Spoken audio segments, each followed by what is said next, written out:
Good morning बच्चों।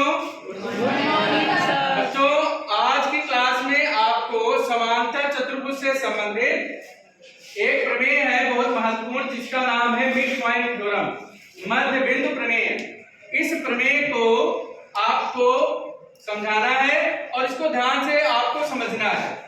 कथन आपके सामने लिखा है। कथन क्या होता है बच्चों? किसी त्रिभुज में दो भुजाओं के मध्य बिंदु को मिलाने वाला रेखाखंड तीसरी भुजा के समांतर और आधा होता। बच्चों आपके सामने मैंने एक चित्र बना रखा है। एबीसीएड ये त्रिभुज है जिसकी भुजा AB और AC के मध्य बिंदु P और Q है। जैसा कि मैंने दिया है में लिखा है, त्रिभुज ABC एक त्रिभुज है, बिंदुओं P तथा Q भुजाओं AB तथा AC के मध्य बिंदु हैं। तो बच्चों जब P और Q मध्य बिंदु है भुजाओं के, तो अगर P AB का मध्य बिंदु है तो AP और BP बराबर होंगे कि नहीं? AQ और CQ बराबर होंगे कि नहीं? जैसा कि हमने इसमें लिख दिया है, इसको हमने स्टेटमेंट 1 मान लिया है। अब सिद्ध हमें क्या करना है? हमें सिद्ध करना है कि ये जो भुजा PQ है ये BC के समांतर है और आधी है। PQ समांतर BC के और बराबर 1/2 BC के, ये हमें सिद्ध करना है। बच्चों इसे सिद्ध करने के लिए हमने यहाँ पर एक रचना की है। रचना क्या की है? हमने रेखाखंड PQ को R तक बढ़ाया है।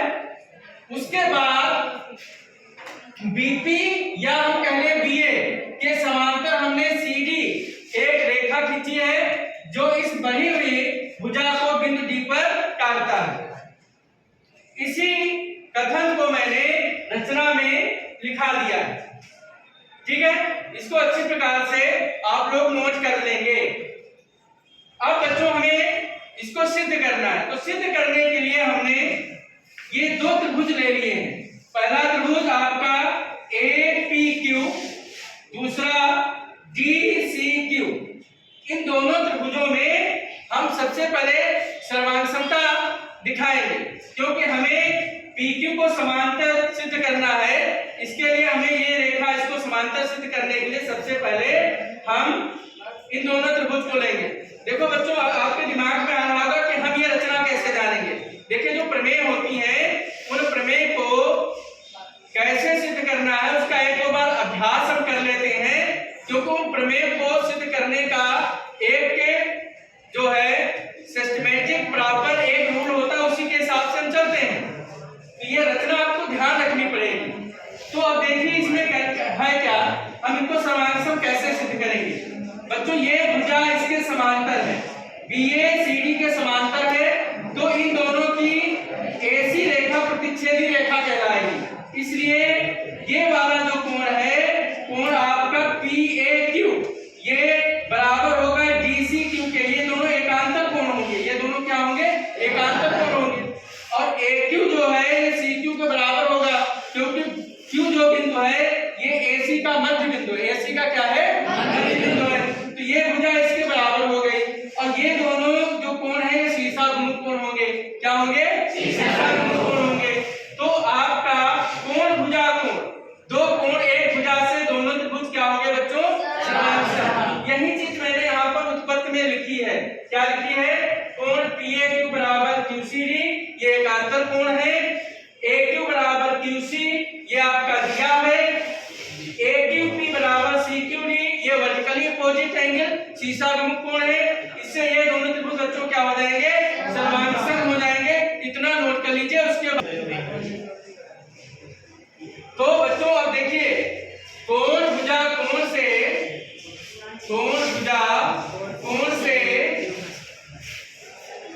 सर्वांग से ये दोनों त्रिभुज आपका मैंने क्या लिया था? APQ, ये सर्वांग हो जाएंगे त्रिभुज इसके CQD। अब ये सर्वांग हो गए तो बेटा CP, CQ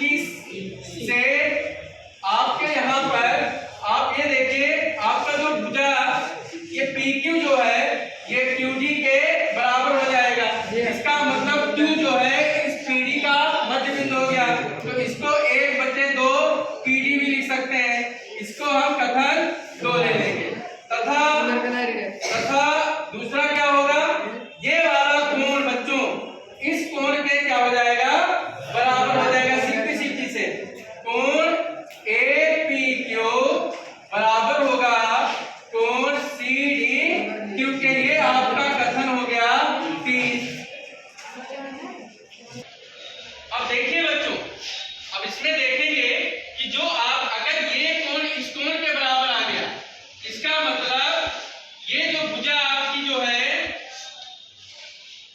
भुजा आपकी जो PD है ये समांतर हो जाएगी भुजा किसके, BC के।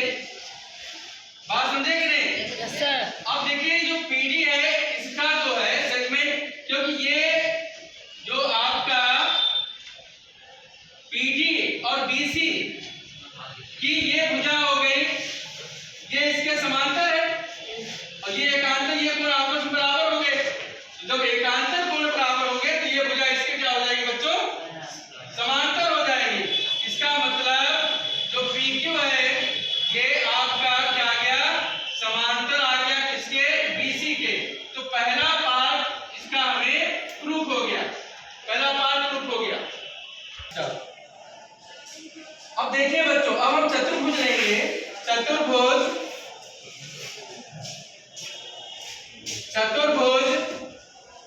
BCDP में, इस चतुर्भुज में आप देखिए बच्चों, आपका जो BC है वो समांतर है किसके, PD के, और जो आपका BP है ये समांतर है CD के। BP समांतर है किसके, CD। इसका मतलब क्या हुआ, आमने सामने की भुजाएं अगर समांतर हैं, इसका मतलब ये हो गया कि BCDP एक समांतर चतुर्भुज हुआ। इसलिए BCDP चतुर्भुज, BCDP एक समांतर चतुर्भुज होगा, एक समांतर चतुर्भुज है। अब समांतर चतुर्भुज की आमने सामने की भुजाएं क्या होती है, बराबर, और समांतर बराबर हो समांतर। तो बेटा यहाँ पर जो PD है ये बराबर हो जाएगा इसके, BC के, और BP जो है ये बराबर हो जाएगा किसके, CD के, बराबर हो समांतर। अब अभी आप सिद्ध कर चुके हैं कि जो बच्चे यहाँ पर जो PQ है ये हाफ हाफ PD है, तो PQ जो हाफ हाफ PD है, PQ बराबर हाफ हाफ PD है, और PD बराबर है BC के, तो यहाँ पर BC रख देंगे। तो अब देखिए मिड पॉइंट थ्योरम के दोनों पार्ट प्रूफ हो गए। हमें सिद्ध करना था कि PQ BC के समांतर है, जो कि आपने ये सिद्ध कर लिया है।